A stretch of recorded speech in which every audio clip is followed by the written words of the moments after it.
Chápeš to? Nikdo nic nechápe. Nikdo nás nechápe. Všechno se nám kazí na tom světě. That wonderful clip was from a film called Daisies, which was directed by Vera Chytilova.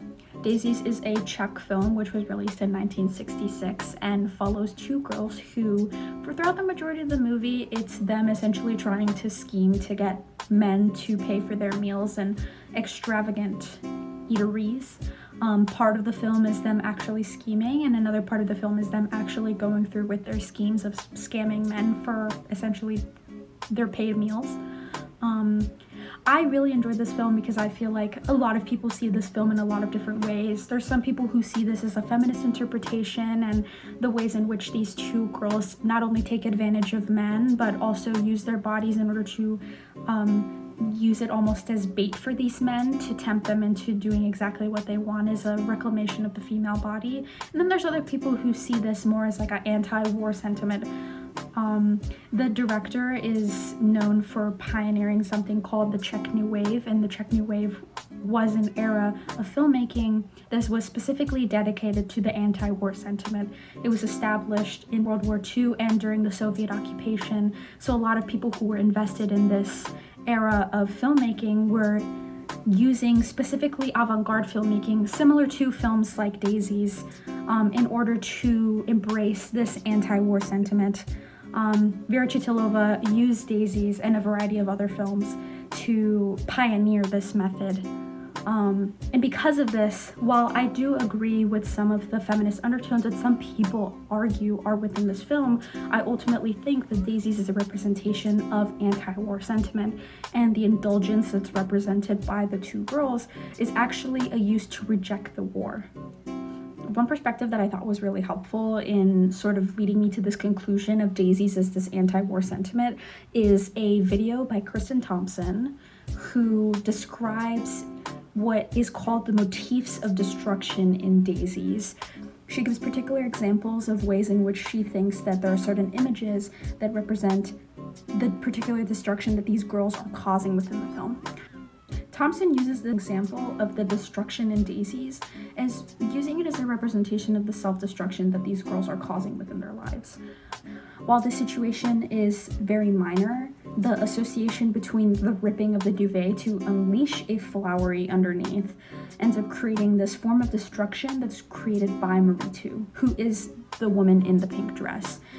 But rather than this being a sort of anti-war sentiment in the sense of rejecting war through indulgence per se, she describes this as the way that this is sort of the consequence of what happens when you just do things because of what you want. This nonchalant, non-caring attitude that they have, it leads them to be ignorant of the difficulties that the government might be putting them through. And this is the argument that Thompson brings up, that Daisies, rather than being a representation of anti-war by rejecting the war, is representing a sort of perspective and public that is ignorant and chooses to not think fully of the consequences of what a government may do, and more importantly, ignores the things that it may cause.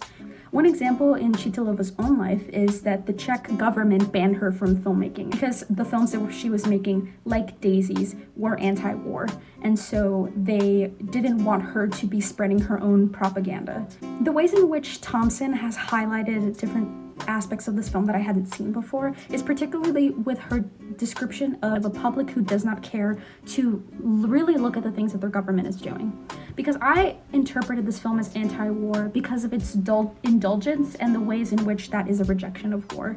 War being a time of famine, being a time of need, being a time of resource scarcity, and by these girls indulging, they're just saying and embracing, like, we do not care what you're doing. But in a way that's saying that we're going to indulge the way that we want, we're going to live the way that we want, because we were deeply rejecting what you are establishing for us. Another perspective that I thought was really interesting and helpful in analyzing this film as anti-war is a paper by Katerina Sukup. In her paper, she describes a lot of different motifs that she sees within this film, but one that I thought was particularly striking for this anti-war sentiment was the grotesque nature of the banquet scene that she describes. In the scene, she describes the ways in which they are so gluttonous and so horribly wasteful, and yet at the same time, this could be seen as a representation and honestly ironic comparison of the ways in which there has been the privatization of food and meals by this banquet hall. One quote that I thought was really striking was, "The destruction of so much food seems gratuitous and horribly wasteful, unless or until we think of the guests for whom it was intended.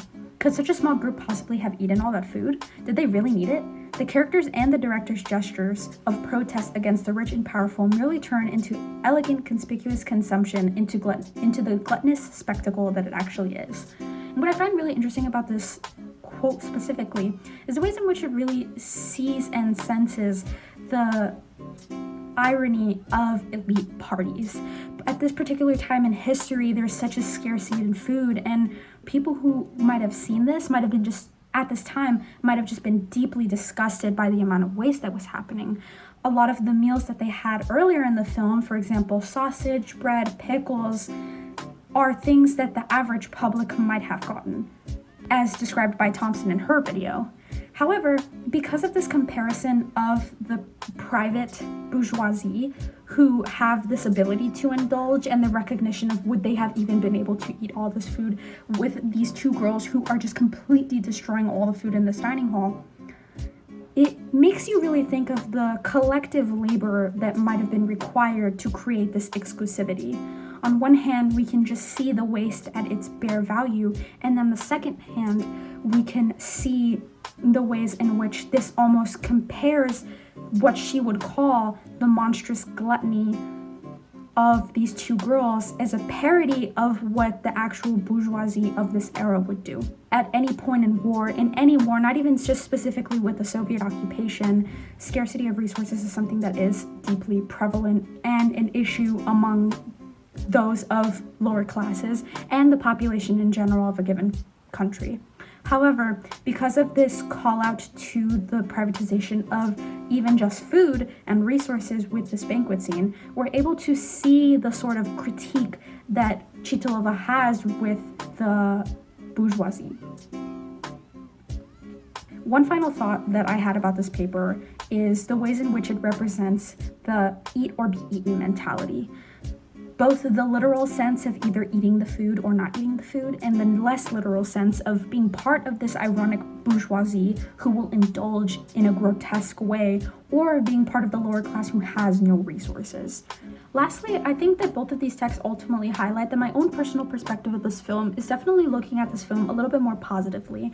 While they look at these two girls as people who are parodies of the bourgeoisie or representations of those who may not be critical of their government because of their busyness with indulgence, I see these two as a rejection of complacency. These girls are truly living within their own self-fulfillment. They're stealing, they're conning men, and ultimately taking advantage of their full body autonomy in order to do whatever they want. And particularly at a time of war that sets specific expectations for women to be homemakers, to be good wives, to be bearers of children, to be producers of care, and ultimately to be the creators of stability. They are not engaging with any of those ideas. They're doing whatever they want. They're driven by selfishness. And that in itself is anti-war.